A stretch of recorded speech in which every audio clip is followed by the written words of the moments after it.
Mohamed Arbachi, je suis ingénieur électricien de formation, électronicien de métier. Je viens du Maroc. Donc je suis venu au Canada en septembre dernier 2019. Après quelques temps de mon arrivée, j'ai entendu parler d'un regroupement qui s'appelle RPNFE, regroupement des professionnels néo-formés à l'étranger. J'ai fait la commission de ce regroupement avec M. Philippe Dieudonné, qui est cofondateur de ce regroupement. On a eu des discussions.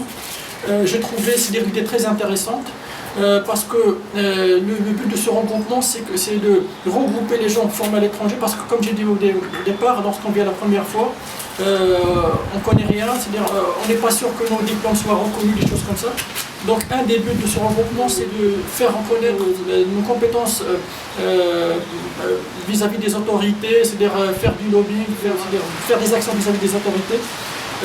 Donc lors de mes discussions avec M. Philippe Dieudonné, j'ai trouvé ça très intéressant, surtout que j'ai entendu surtout qu'il m'a dit que si quelqu'un vient au Canada et qu'au bout de 5 ans il n'exerce pas dans son domaine, il n'est plus reconnu. Donc ça m'a incité à entreprendre des actions rapides et à ne pas perdre du temps à essayer de faire ce qu'il faut pour exercer dans mon domaine, que ce soit intégré l'ordre des ingénieurs ou autre. Donc je remercie M. Philippe Dieudonné pour ça, parce que j'ai senti que effectivement, lui étant un ingénieur haïtien, dans son pays, il est venu au Canada, il ne savait pas aussi tout cela, donc il a dû abandonner son métier pour exercer autre chose. Et je sentais qu'il ne voulait pas que les gens qui viennent après lui subissent la même chose. Donc c'était très motivant de ce point de vue. Effectivement, après j'ai participé avec le RPNFE dans ces activités, j'ai fait du bénévolat, j'ai assisté au forum, des choses comme ça. C'était très bénéfique, et les conseils que j'ai eus de M. Philippe Dieudonné, c'était très instructif et très intéressant.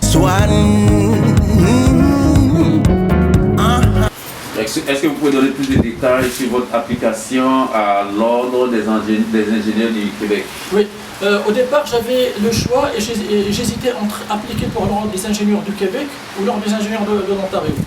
Mais en faisant des recherches, j'ai trouvé que peu importe où on applique, les différentes provinces canadiennes, c'est-à-dire différents ordres d'ingénieurs des provinces canadiennes, ils ont des agréments entre eux. Il suffit d'avoir la licence et être membre dans un pour être reconnu dans l'autre. Donc à ce moment-là, j'ai choisi l'ordre pour lequel ça va être plus facile à obtenir la licence, c'est-à-dire à devenir membre. Donc j'ai fait mes recherches, j'ai trouvé que dans mon cas, je suis diplômé, c'est-à-dire j'ai un diplôme d'ingénieur en France, et qu'il y a un agrément, un accord de reconnaissance mutuelle entre la France et le Québec qui permet d'avoir le membership, d'être membre et la licence rapidement. Donc j'ai appliqué pour l'ordre des ingénieurs du Québec. Et effectivement, c'est ce qui s'est passé, c'est-à-dire on m'a demandé des documents, des choses comme ça pour eux. Donc j'ai cherché les documents, et ça a été. Mais au bout d'un mois et demi, j'ai obtenu ma licence.